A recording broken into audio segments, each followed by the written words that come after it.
ये आपके जो है जंतु हैं, जितनी भी जो है ये मूल दिखाई देते हैं, जिसको बहुत बार हम खरपतवार मान करके फेंक देते हैं, इन सब में औषधीय गुण है हर एक में। उसको ढूंढने की आवश्यकता है। क्या उसको ढूंढने का प्रयास या कभी आप लोगों ने चिन्हित करने का प्रयास किया? देखिए, और इसके अलावा हम लोग बहुत सारी ऐसी जो आसपास ग्रो होने वाली जैसे दूर्वा है, उसका हम लोग यूज अपने कॉलेज में भी करते थे। नींबू है सर, वो आसपास मिल जाता है बहुत इजीली, उसका यूज भी करते हैं। देखिए, यही तो हमारी ऋषि परंपरा कहती है, नास्ति मूलो अनौषधय, यानी कोई भी मूल ऐसा नहीं जिसमें औषधीय गुण न हो। इसके पीछे का उद्देश्य ही यही है। वह तुलसी है। आज हल्दी के महत्व को दुनिया समझ रही है, आज अदरक के महत्व को दुनिया समझ रही है कि ये तो भारत तो हजारों वर्षों से इनका उपयोग करता रहा है। हमने इनके औषधीय महत्व को बहुत पहले ही समझ लिया था।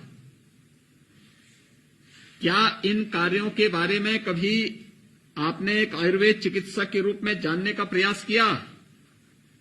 जी सर। इस पे अच्छा काम कर सकती हैं आप बुंदेलखंड में रह करके। अपने सरकारी देखिए, सरकारी नौकरी का मतलब एक औपचारिकता नहीं है। आप सरकारी ड्यूटी करने के बाद जो समय बचता है, इस समय का उपयोग कर सकती हैं और इस समय का उपयोग करके आयुर्वेद की बहुत बड़ी सेवा कर सकती हैं। आप बहुत बड़ी सेवा कर सकती हैं, करेंगे तो अच्छा रहेगा। बहुत बहुत बधाई आपको और आपके परिवार के सदस्यों को।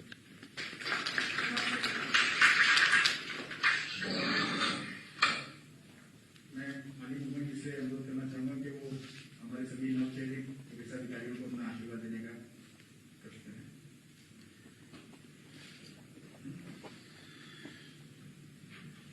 आयुष विभाग के नवचयनित आयुर्वेद और होम्योपैथी विभाग के चिकित्सा अधिकारियों के नियुक्ति पत्र वितरण, आयुष टेलीमेडिसिन की योजना के शुभारंभ तथा प्रदेश के अंदर 142 योग वेलनेस सेंटर के शुभारंभ के आज के इस कार्यक्रम के अवसर पर यहां पर उपस्थित मेरे सहयोगी मंत्री डॉक्टर धर्म सिंह सैनी जी, विभाग के अपर मुख्य सचिव श्रीमान प्रशांत त्रिवेदी जी, विभाग के सभी अधिकारीगण, आयुष मिशन से जुड़े हुए सभी हमारे पदाधिकारीगण, आज की इस वीडियो कॉन्फ्रेंसिंग के माध्यम से विभिन्न जनपदों में उपस्थित हमारे मेरे सहयोगी मंत्रीगण, माननीय सांसद, माननीय विधायकगण, हमारे प्रशासन से जुड़े हुए सभी अधिकारीगण और नवनियुक्त सभी हमारे आयुष विभाग के नवनियुक्त चिकित्सकगण, मैं सबसे पहले आज एक साथ लगभग 1100 चिकित्सकों के चयन की इस प्रक्रिया को पूर्ण होने के अवसर पर उत्तर प्रदेश लोक सेवा आयोग के अपने अधिकारियों को हृदय से धन्यवाद देते हुए आयुष विभाग को इस बात के लिए अभिनंदन करता हूं कि इन्हें एक साथ 1100 चिकित्सक मिले हैं और उन्होंने जिस तत्परता के साथ नियुक्ति पत्र वितरण के साथ इनको नियुक्ति की प्रक्रिया को आगे बढ़ाया है, यह प्रदेश के आयुर्वेद और होम्योपैथी चिकित्सा क्षेत्र में अपने कैरियर को आगे बढ़ाने वाले हमारे इन युवाओं के लिए एक अवसर के रूप में है। मैं इसलिए विभाग को धन्यवाद देते हुए सभी नवचयनित चिकित्सकों का हृदय से अभिनंदन करता हूं, उन्हें बधाई देता हूं। वास्तव में आयुष मिशन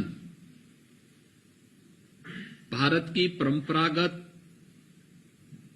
चिकित्सा पद्धति को प्रेरित और प्रोत्साहित करने का एक बहुत अच्छा माध्यम है। कोरोना कालखंड ने तो हम लोगों को भारत की परंपरागत चिकित्सा विधा के बारे में सोचने के लिए मजबूर भी किया है। आप देखते होंगे, आप सभी के घर में कोई मेहमान आता होगा या कोई आपका निकट का शुभचिंतक या मित्र आता होगा। आज से 1 वर्ष पहले ये स्थिति थी कि कोई आता था, अगर आपने चाय के लिए नहीं पूछा तो नाराज होता था। आपने उसे अच्छे पकवान नहीं खिलाए तो उसमें नाराजगी देखने को मिलती थी। अगर आपने उससे पहले कभी काढ़ा के बारे में किसी परिवार ने एक चर्चा भी कर दी तो लोगों को माना जाता था कि ये व्यक्ति की सोच बहुत पुरानी सोच है।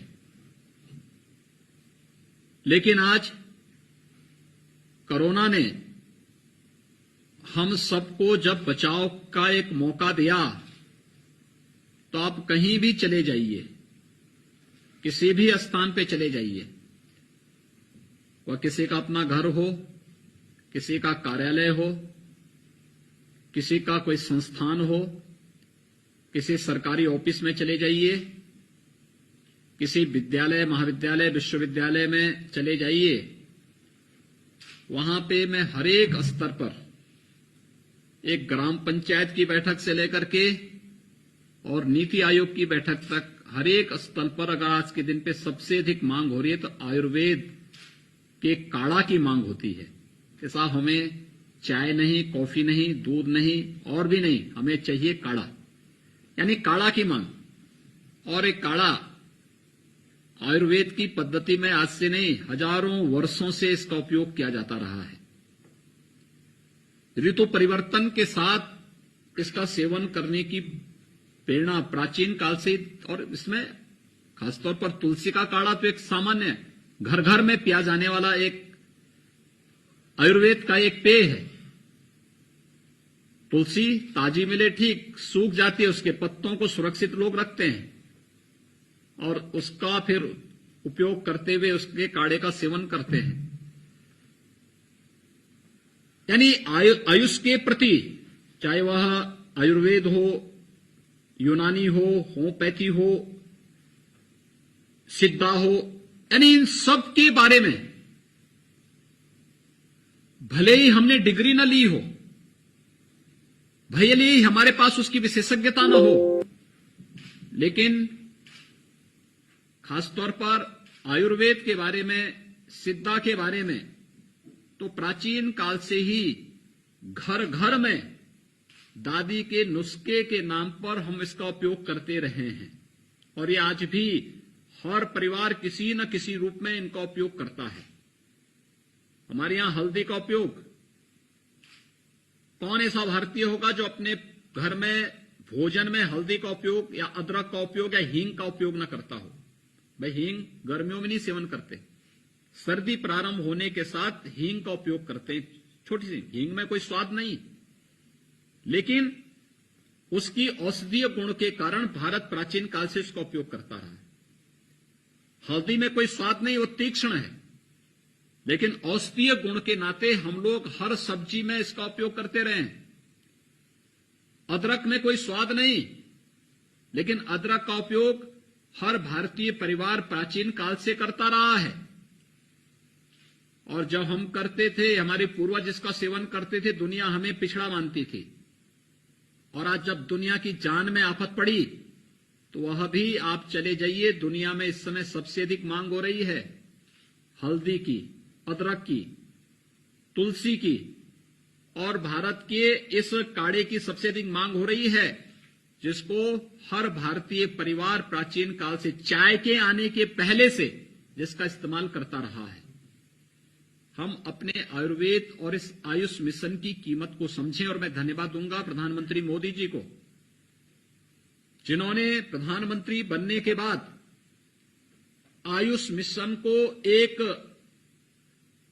अभियान के रूप में लिया और आयुष मंत्रालय का ही गठन करते हुए इस विधा के प्रोत्साहन के लिए अनेक प्रकार के कार्यक्रम उन्होंने पूरे देश के अंदर प्रारंभ किए और देश का पहला आयुष विश्वविद्यालय भी दिल्ली के अंदर बनाया।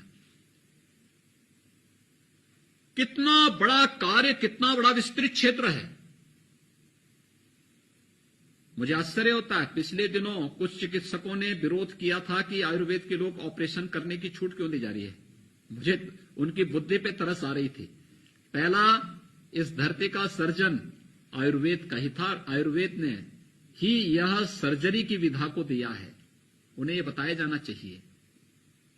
लेकिन चूंकि आयुष के साथ, मिशन के साथ जुड़े हुए, चाहे वह आयुर्वेद के हों, यूनानी के हों, सिद्धा के हों, होम्योपैथ के हों, ये परंपरागत जो चिकित्सा पद्धति रही है, इससे जुड़े हुए लोगों ने विगत कई सदियों से कोई भी नया शोध करने का प्रयास नहीं किया और अपने महत्व को आगे बढ़ाने का प्रयास नहीं किया। इसलिए वे एलोपैथ की तुलना में पिछड़ गए। जब डिग्री की बात होती है तो हमारे पास व्यापक संभावना होने के बावजूद भी हम लोगों ने उसे आगे बढ़ाने का प्रयास नहीं किया। मुझे याद है, एक बार मेरा एक परिचित यही लखनऊ में थे, विधायक थे, तो मैंने अचानक फोन किया। यह लगभग आज से 12 वर्ष पहले की घटना है। तो उनकी आवाज, कराहती हुई आवाज आई। तो मैंने कहा क्या हो गया है? कहा कि मैं खड़ा नहीं हो पा रहा हूं। मैंने कहा हो क्या गया है? कहा कि मैंने यहां पे मैं डॉक्टरों को दिखाते दिखाते परेशान हो गया हूं, मैं चल फिर नहीं पा रहा हूं, मुझे बड़ी परेशानी है। तो मैंने कहा अच्छा मैं दिल्ली जा रहा हूं, आप दिल्ली आ जाइए, मैं दिल्ली में दिखाता हूं। मैं एक ट्रेन गोरखपुर से चलती थी, वैशाली एक्सप्रेस, और गोरखपुर होते हुए दिल्ली के लिए जाती थी, तो उसी में मैं जा रहा था। तो एसी फर्स्ट में मेरे पास 2 बर्थ थे। मैंने उनके सहायकों का, मैंने कहा भी इनके भी रिजर्वेशन करवा दो और लखनऊ में इनको लेकर के आओ, मेरे साथ दिल्ली चले जाएंगे, दिल्ली में मैं इनकी व्यवस्था कराता हूं। तो मेरे साथ यहां पे लखनऊ रेलवे स्टेशन पे उनको ट्रेन पे 4 लड़के उठा के ले आए। तो मैंने उनकी स्थिति देखी, मैंने कहा मैं कौन सा भला पाल लिया है, अब मैं यहां इनको लेके दिल्ली जाऊंगा और दिल्ली में यहां तो 4 लोग हैं रेलवे स्टेशन पे, दिल्ली में मुझे परेशानी होगी अभी। खैर मैंने उनको ट्रेन में नीचे की एक बर्थ दिलाई, लेटवाया, दिल्ली लेके गया। उन पे पूरे उन्होंने बेल्ट बांधी हुई थी और 2 लोग उनको सहारा देकर किसी प्रकार से दिल्ली में उतारे। फिर मैं उन्हें अपने आवास पे लेके गया। मैंने एम्स के डायरेक्टर को फोन किया, डॉक्टर दवे वहां उस समय डायरेक्टर थे। तो उन्होंने कहा भेज दीजिए। भेजने के बाद जब मैंने वहां दिल्ली एम्स लेके गया, तो एम्स में ले जाने के बाद डॉक्टर ने कहा इनको छोड़ दो, अपने हाथों से चलने दो। उन्होंने कहा नहीं गिर जाऊंगा मैं। उन्होंने कहा नहीं गिरने दो, और थोड़ा चले, उन्होंने बिठाया। उन्होंने कहा ये बेल्ट फेंक दो।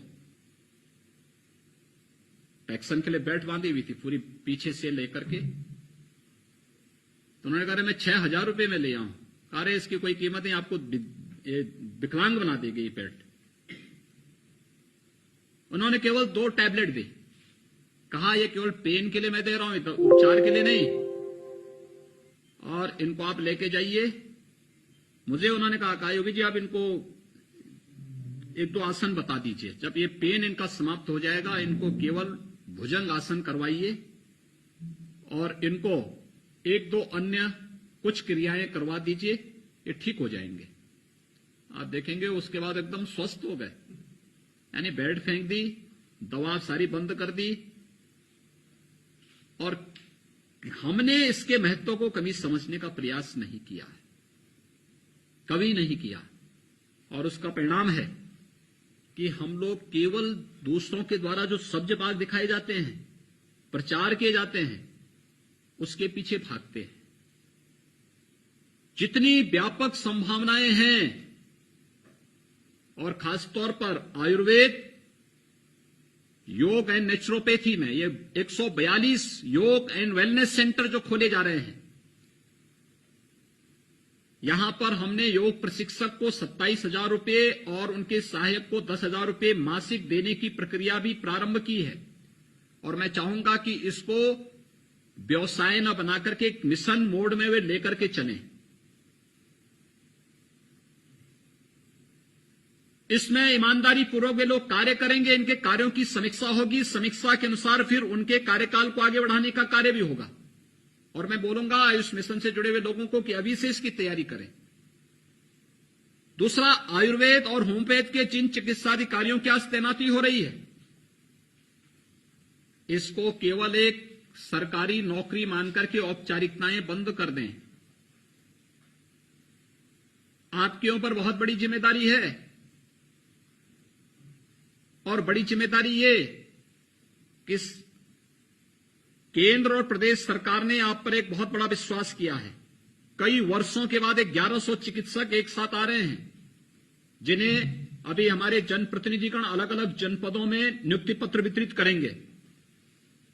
लेकिन आप लोग अपनी सरकारी सेवा को करने के बाद 5 घंटे 6 घंटे की अपनी शासकीय सेवा को वहां पर देने के साथ ही आयुर्वेद और होम्योपैथ दोनों क्षेत्र में जो व्यापक संभावनाएं हैं, जो मैंने भी कहा कि पहले भी मैंने कहा, भारत की ऋषि परंपरा इस बात को कहती रही है कि कोई भी ऐसा मूल नहीं, यानी कोई भी ऐसा जड़ नहीं, जड़ी नहीं, ऐसी कोई भी जंतु नहीं जिसमें औषधीय गुण न हो। केवल एक योग्य योजक की आवश्यकता है। उस योजक के रूप में, एक चिकित्साधिकारी के रूप में आपकी नियुक्ति दी जा रही है। आयुर्वेद उसी विधा का एक आपको चिकित्साधिकारी के रूप में नियुक्ति पत्र दे रहा है। होम्योपैथ पूरी की पूरी विधा उसी पर आधारित है, यानी प्लांट पर ही आधारित पूरी विधा है, कोई अलग से उसमें नहीं होना है। और इतनी सात्विक विधा होने के बाद भी हम लोग इसके प्रति जो हमारा एक भावनात्मक लगाव होना चाहिए वह नहीं बन पाता है। हम इसको केवल सरकारी नौकरी प्राप्त करने तक इसको सीमित कर लेते हैं। जब तक किसी को आप मिशन मोड में नहीं लेंगे, किसी कार्य को, जीवन में भले ही आपने एक स्थान प्राप्त आप कर लेंगे, लेकिन इसके बाद की स्थिति बड़ी भयावह होगी। आप सोचिए, पिछले 25 वर्षों में सबसे बड़ी नियुक्ति है आयुर्वेद की, आयुर्वेद और होम्योपैथ के क्षेत्र की। और इस क्षेत्र में जो आपको ये नियुक्ति की प्रक्रिया के साथ जोड़ा जा रहा है, एक चिकित्साधिकारी के रूप में आप अपने फील्ड में बेहतरीन प्रदर्शन कर पाएंगे, यह उम्मीद एक तो शासन आपसे रखता है। दूसरा, हम परंपरागत चिकित्सा पद्धतियों के प्रति कुछ कार्य कर सकेंगे तो मानव कल्याण का एक बहुत बड़ा मार्ग प्रशस्त होगा।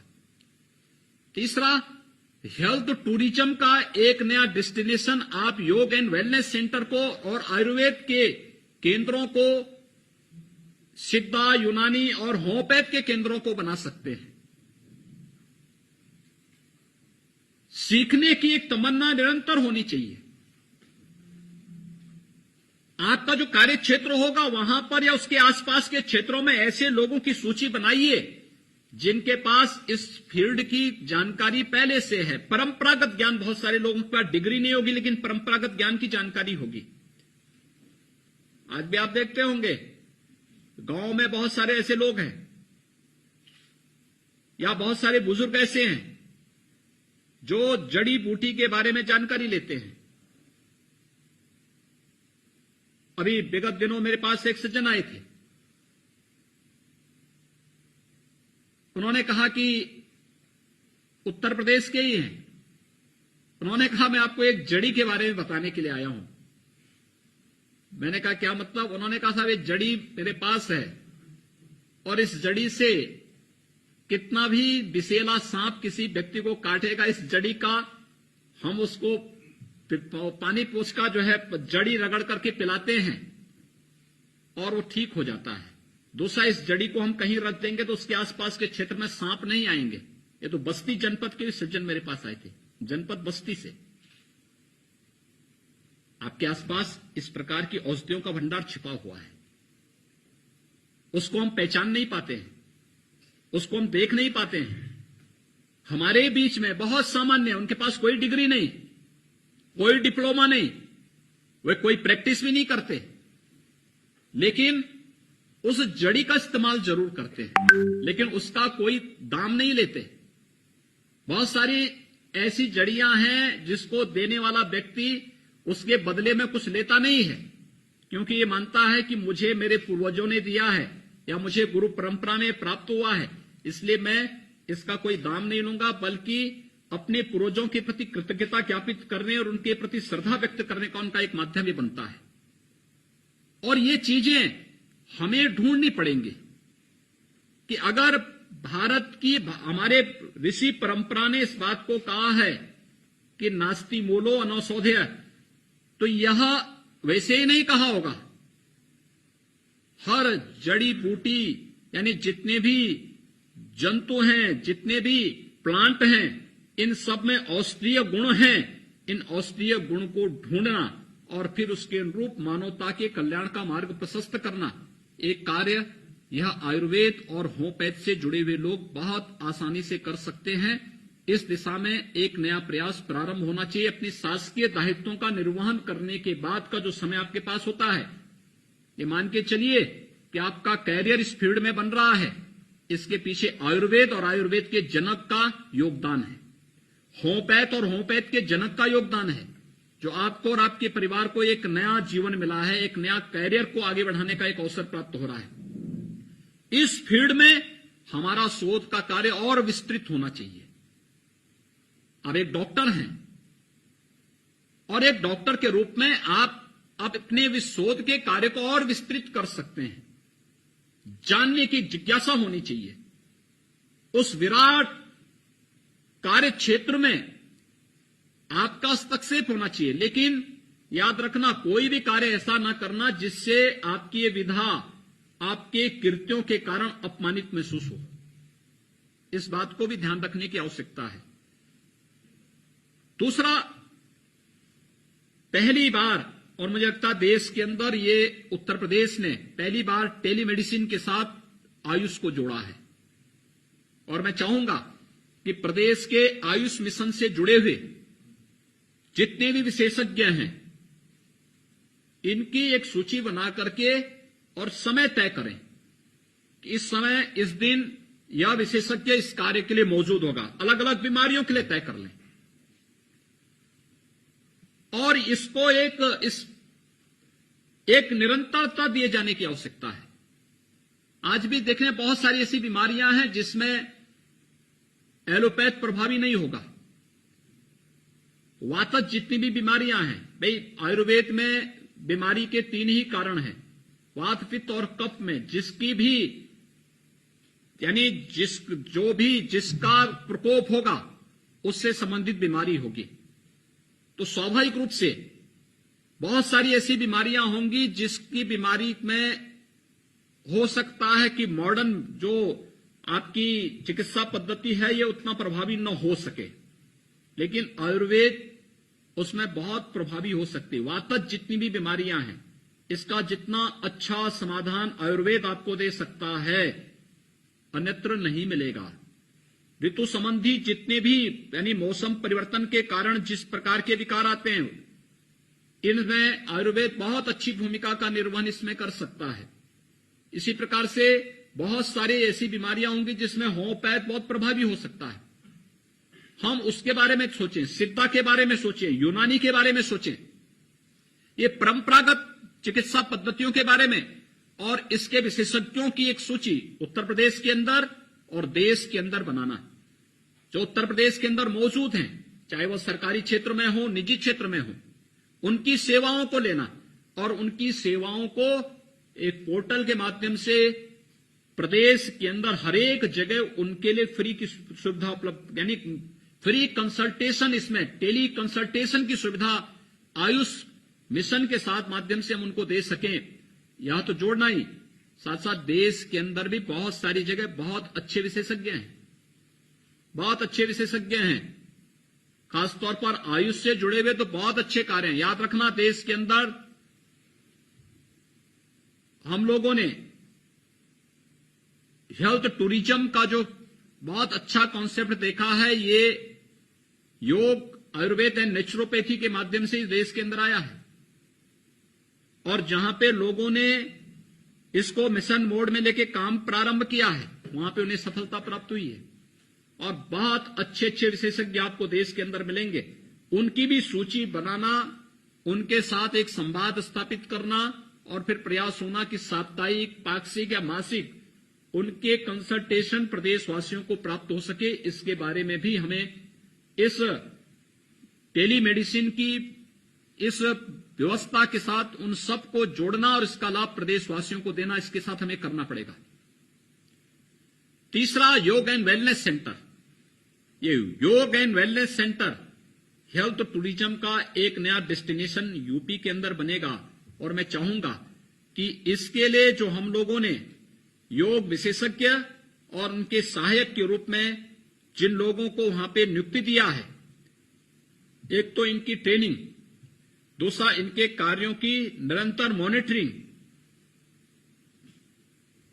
ये लोग वहां पर जो कार्य करें, ये अवेयरनेस के बारे में करें और योग के बारे में सही जानकारी इनको होनी चाहिए। याद रखना, योग और व्यायाम में एक सामान्य मूलभूत अंतर होता है। जब हम योगिक क्रियाओं को करते हैं तो योगिक क्रिया में व्यक्ति श्वास अंदर खींचता है, व्यायाम में श्वास बाहर फेंकता है। योग की क्रिया स्थिर और सुखपूर्वक संपन्न होती है, आनंददायक होती है। व्यायाम में व्यक्ति अपनी अधिक से अधिक ऊर्जा बाहर की ओर फेंकता है और इस बात पे ज्यादा उसका फोकस होता है कि मेरे कितना मैं पसीना अपना निकाल लूं। योग में, योग की क्रियाओं में बहुत स्थिर और सुखपूर्वक की सारी क्रियाएं संपन्न होती हैं। जो हमारे ये प्रशिक्षक या अन्य जो सहायक वहां पे कार्य करेंगे, वे लोगों के बीच में जाकर के इस बात को ध्यान में रख के करें। सामान्य सूक्ष्म व्यायाम अच्छी बात है।